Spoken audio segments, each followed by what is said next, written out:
అన్న జూబ్లీస్లో భారీ ప్రచారం జరుగుతుంది అన్ని పార్టీలలో. ఎవరు గెలుస్తారనుకుంటున్నారు? ఈరోజు ఇప్పుడు ఈ ప్రచారాల అన్నిటికన్నా ఇంతకు పూర్వం 10 సంవత్సరాల టీఆర్ఎస్ పార్టీ గవర్నమెంట్లో జరిగినటువంటి అభివృద్ధి ముఖ్య పాత్ర పోషిస్తానని అనుకుంటా ఉన్నాం. ఎందుకంటే మాగంటి గోపీనాథ్ గారు ఆయన 15 సంవత్సరాలు ఎమ్మెల్యేగా ఇక్కడ పనిచేసినప్పుడు ఈ జూబ్లీస్లో ఉన్నటువంటి ప్రతి స్లమ్లను డెవలప్మెంట్ చేసిండు. ఆ డెవలప్మెంటే ముఖ్య భూమిక పోషిస్తుంది తప్ప వేరే ఎలాంటి రాజకీయాలు కానీ, వేరే ఎలాంటి ప్రచారాలు కానీ, ఎలాంటి ఆర్భాటాలు కానీ, ఎలాంటి ప్రలోభాలు కానీ ఇక్కడ పనిచేస్తాయని నేను అనుకోవట్లేదు. అన్న బీఆర్ఎస్ వర్సెస్ కాంగ్రెస్కి టఫ్ ఫైట్ అంటున్నారు, నిజమేనా? నిజం చెప్పాలంటే ఇది మాగంటి గారి అడ్డా. ఇక్కడ మాగంటి ఫ్యామిలీ గారికే ఓట్లు ఇస్తారు. కాంగ్రెస్ పార్టీ అనేటువంటిది మా దృష్టిలో నవీన్ యాదవ్ పోటీయే కాదు. నవీన్ యాదవ్ అనేటువంటి వ్యక్తి నిజంగా ఎంఐఎంలోనే ఉండి ఎంఐఎం తరఫున పోటీ చేస్తే ఏమైనా జరుగుతుండేనేమో గాక ఈరోజు ఆయనకు వ్యక్తిగతంగా చెడ్డ పేరు వచ్చింది.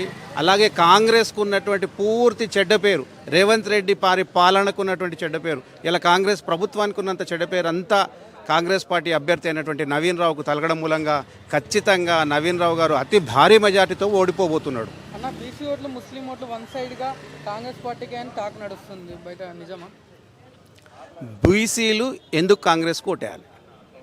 బీసీలు కాంగ్రెస్ పార్టీ బీసీలను మోసం చేసినందుకు ఓటేయాలన్నా? 42% రిజర్వేషన్ ఇస్తా అని చెప్పినటువంటి దొంగ వాగ్దానాలు ఇచ్చినటువంటి రేవంత్ రెడ్డి సర్కార్కు బీసీలు ఓటేసే పరిస్థితి ఉందా?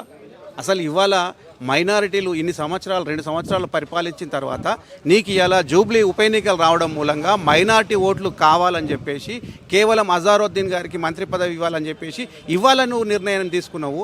అంటే నీకు మైనారిటీల పట్ల ఏం చిత్తశుద్ధి ఉందో ఒక్కసారి నువ్వు చెప్పాల్సిందిగా రేవంత్ రెడ్డి సర్కార్ గారికి కానీ, రేవంత్ రెడ్డి గారికి కానీ, కాంగ్రెస్ పార్టీ నాయకులకు కానీ మేము డిమాండ్ చేస్తూ ఉన్నాం. అన్న ఒకవేళ ఇక్కడ కాంగ్రెస్ పార్టీ గెలిస్తే ఏమైనా అభివృద్ధి జరుగుతుంది? కాంగ్రెస్ పార్టీ అనేటువంటిది గెలవడం కల్లా అది కేవలం వాళ్ళు మాట్లాడుకునే మాటల వరకే పరిమితం.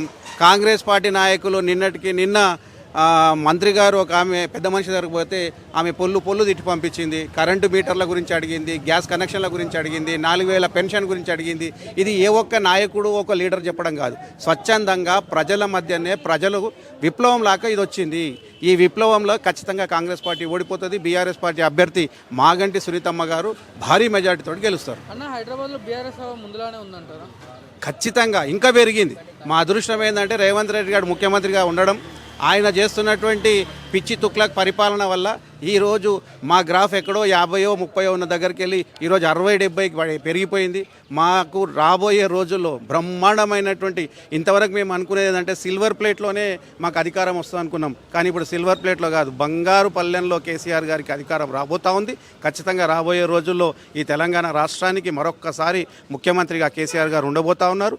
జనాలే ఆయనను సాదర స్వాగతం పలికి ఆయన అధికారం పీట ఎక్కిచ్చే రోజు చాలా దగ్గరలో ఉంది. అన్న మొత్తానికి లాస్ట్ జూబ్లీస్ గడ్డ మీద ఎవరి జెండా ఎగరబోతుంది అన్న? జూబ్లీహిల్స్ అంటేనే మాగంటి గారి గడ్డ. ఖచ్చితంగా మాగంటి గారి కుటుంబం ఈరోజు మాగంటి గారు జూబ్లీహిల్స్లో ఉన్నటువంటి నియోజకవర్గానికి చేసినటువంటి అభివృద్ధి, ఆయన స్లమ్ములకు చేసినటువంటి అభివృద్ధి, దాదాపు 4500 కోట్ల రూపాయలు వెచ్చించి ఈరోజు షేక్పేట్ ఉండొచ్చు, రహమత్ నగర్ ఉండొచ్చు, మన కార్మిక నగర్ ఉండొచ్చు, ఈ స్లమ్లన్నింటినీ డెవలప్ చేసినటువంటి చరిత్ర కేవలం ఆ మాగంటి గోపీనాథ్ గారికే దక్కుతుంది. ఇలా గోపీనాథ్ గారి యొక్క వారసురాలు ఆయన లేకపోవడం నిజంగా బాధాతప్త హృదయంతో జూబ్లీహిల్స్ నియోజకవర్గ ప్రజలు ఉన్నారు. అందరూ కూడా ముక్త కంఠంగా ఏకధాటిగా 11వ తారీఖున ఉదయం 8 గంటలకు మరో విప్లవం ఇక్కడ సృష్టించబడుతుంది. ఆ విప్లవమే పింక్ విప్లవం. అది ఇక్కడి నుంచే రాష్ట్రానికి ఎగబాకుతుంది. రాష్ట్రానికి అంతా ఇక్కడి నుంచి ఒక దిక్సూచి, ఇక్కడి నుంచి ఒక బాణం, ఇక్కడి నుంచి ఒక బుల్లెట్, ఇక్కడి నుంచి ఒక మిసైల్ కాంగ్రెస్ పార్టీ పైకి రాబోతా ఉంది.